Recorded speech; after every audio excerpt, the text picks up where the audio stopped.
history of this particular ReStore in the Twin Cities. It opened in 2008 in a different part of town. We were given a building to try out, which is great, and then about 2 years later we moved to New Brighton, so we've been here ever since. The concept is pretty simple, no different than a Goodwill, Salvation Army, ARC, but instead of sweaters from your closet, people are dropping off part of the home from a remodel. So we have anything soup to nuts, from kitchen sinks, paint, doors, windows, flooring, hardware, lumber, that type of thing. My role here is, first, I am a ReStore associate, so we run the store, we make sure that volunteers have projects, and that all of the product is safely put away. We price everything, or help those who are pricing. Just the basic day-to-day operational activities. And then secondly, my role is toward the volunteer end of the spectrum. I make the schedule or help the volunteer department make the schedule, and I'm their first point of contact. So I do most of the trainings and for new people, and I'm usually the first person that people meet when they walk in the door.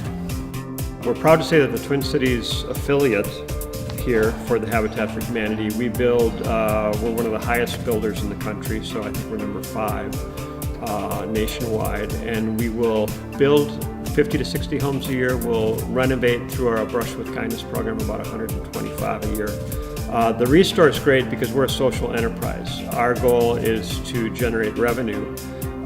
It's wonderful when some big grant comes in from the local community, and the Twin Cities is great in that regard. But to help supplement that, the ReStore actually now makes enough profit that we're contributing 4 or 5 homes a year in addition, and that's just kind of coming out of what the local community donates.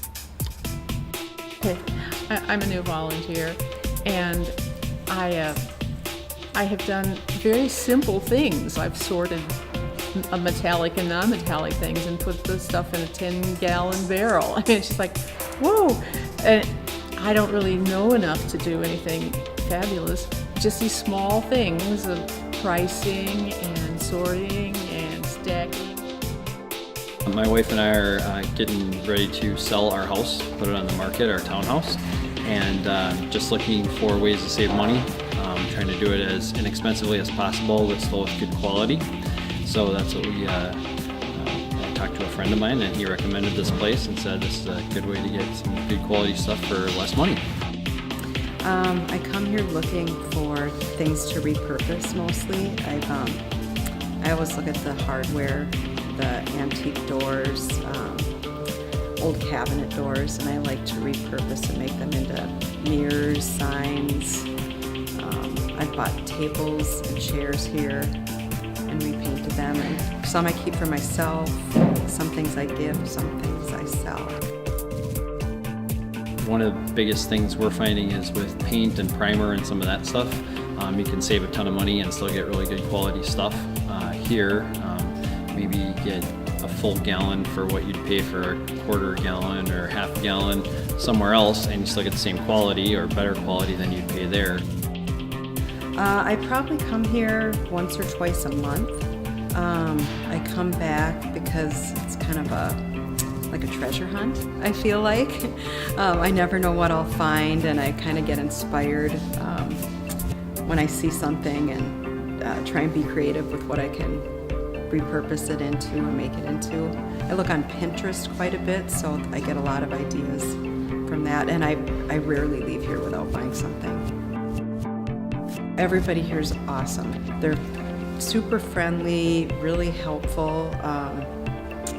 They load my car for me when I buy something big. I mean, I love everything about it, and I've told so many people about it.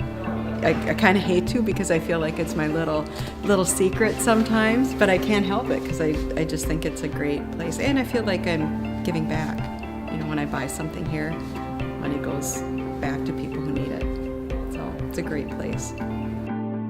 We're really the only place that we know of like this in the Twin Cities left, and a lot of people can find some really interesting things here. You just have to check back. Since everything's donated, we never know what's coming in. We're always looking for new ideas and new volunteers, people who are looking for a way to get involved in their community are always welcome here. We have a constantly growing group of people and constantly changing, and we would love your involvement.